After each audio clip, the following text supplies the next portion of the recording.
Les lésions nodulaires, hyperplasiques et hypertrophiques de la muqueuse buccale peuvent être d'origine tumorale ou non tumorale.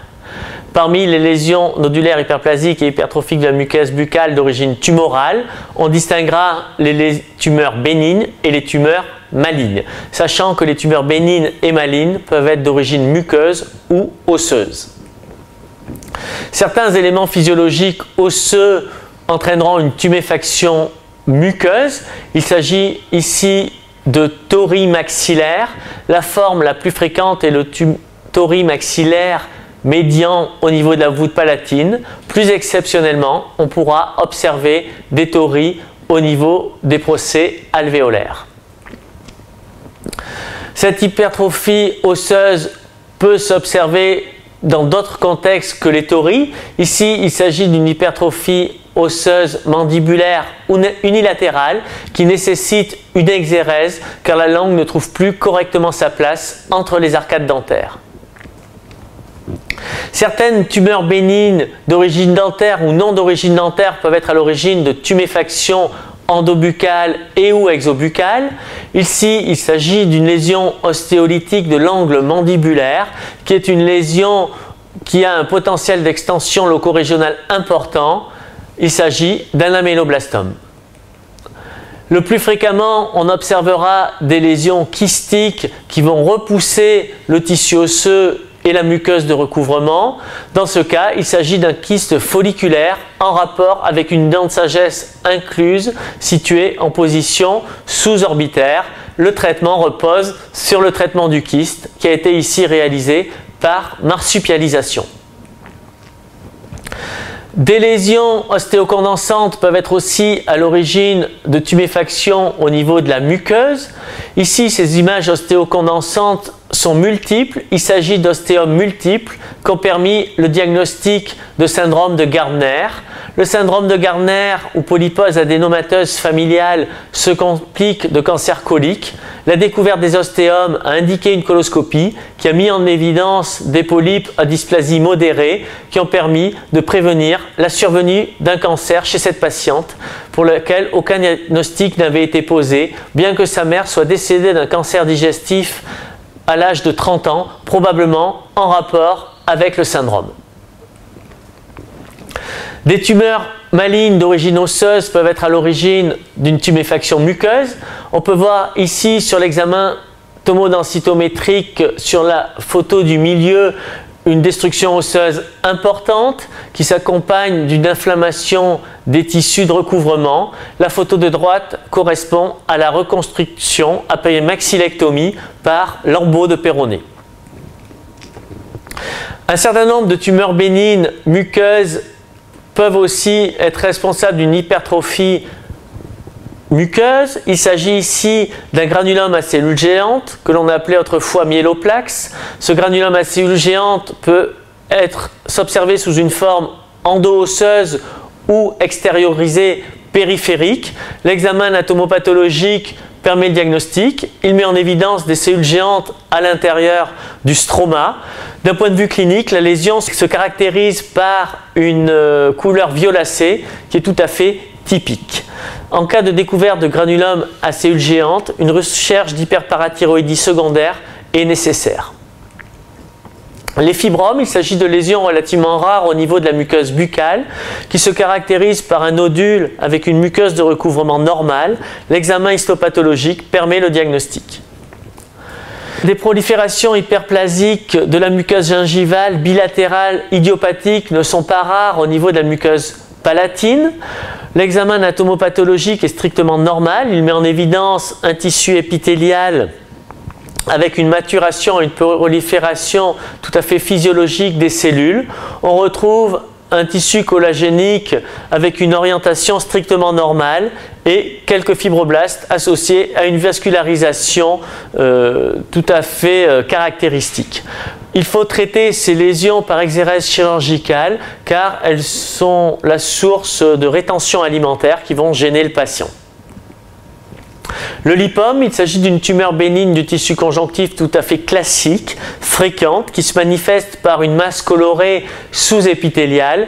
L'exérèse et l'examen anatomopathologique permettent le diagnostic. Les malformations vasculaires, il s'agit d'un chapitre important dans le cadre des tumeurs d'origine conjonctive.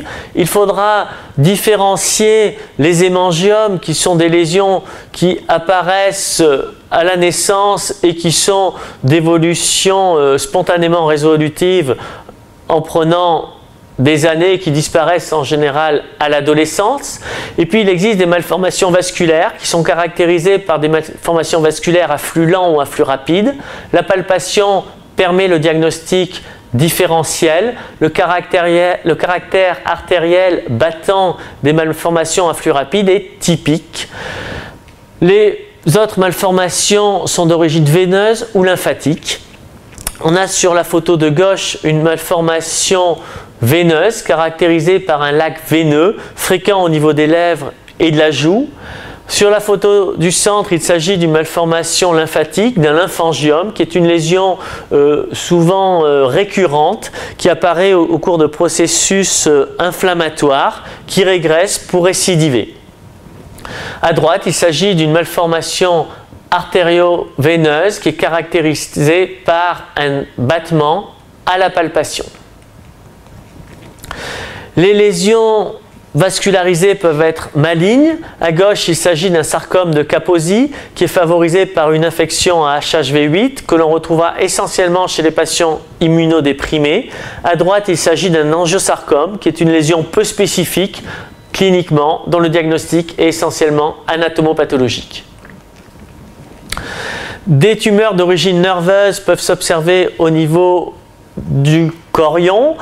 La plus fréquente est le neurofibrome, que l'on observe le plus souvent dans le cadre d'une neurofibromatose, qui se caractérise par de nombreux neurofibromes au niveau cutané. Au niveau de la muqueuse buccale, on retrouvera l'aspect nodulaire caractéristique de la lésion et l'examen anatomopathologique et notamment l'immunohistochimie avec mise en évidence de la protéine S100 est caractéristique.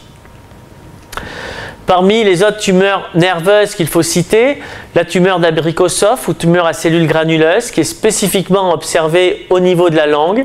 Il s'agit d'un petit nodule jaunâtre dont on va réaliser l'exérèse et l'examen anatomopathologique va mettre en évidence les cellules à cytoplasme granuleux avec là encore marquage de la protéine S100 à l'origine du contexte nerveux de ce type de tumeur. Les névromes sont rares au niveau de la muqueuse buccale, mais ils sont observés spécifiquement dans le cadre des neuroendocrinopathies multiples de type 2.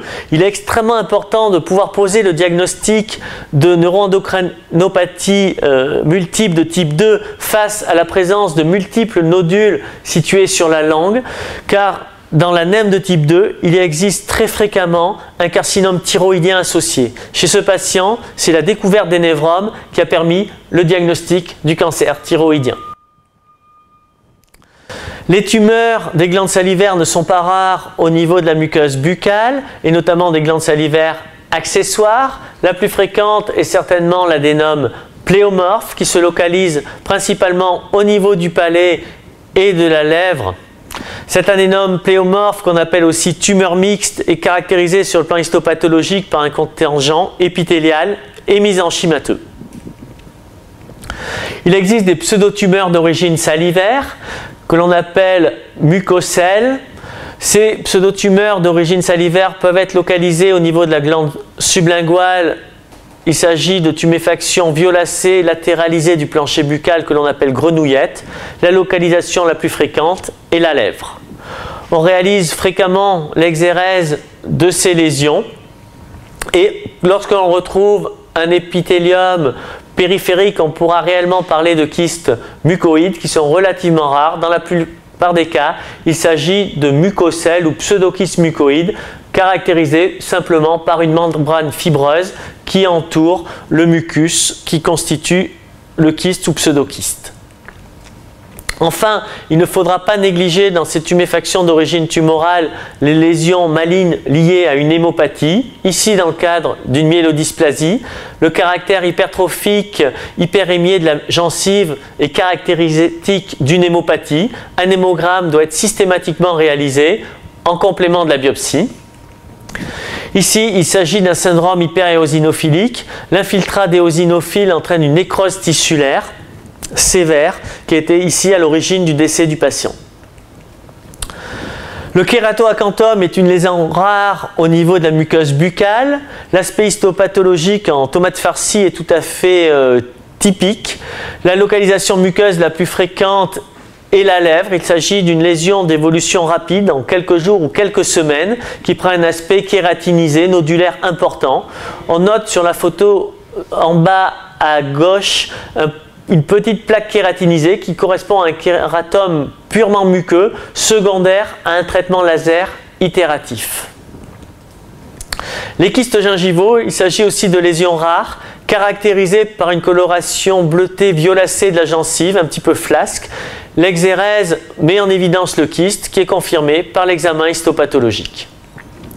Les carcinomes épidermoïdes, ils prennent fréquemment une forme hypertrophique au niveau de la muqueuse, associée à d'autres lésions élémentaires, une kératinisation plus ou moins végétante, une forme hyperplasique érythémateuse avec destruction osseuse, une forme végétante papillomateuse qui va saigner au moindre contact avec des ulcérations en son sein. Il s'agit de formes tout à fait typiques de carcinome épidermoïde. Sur la photo de gauche, il faut être vigilant et ne pas attribuer la lésion à une lésion d'origine prothétique.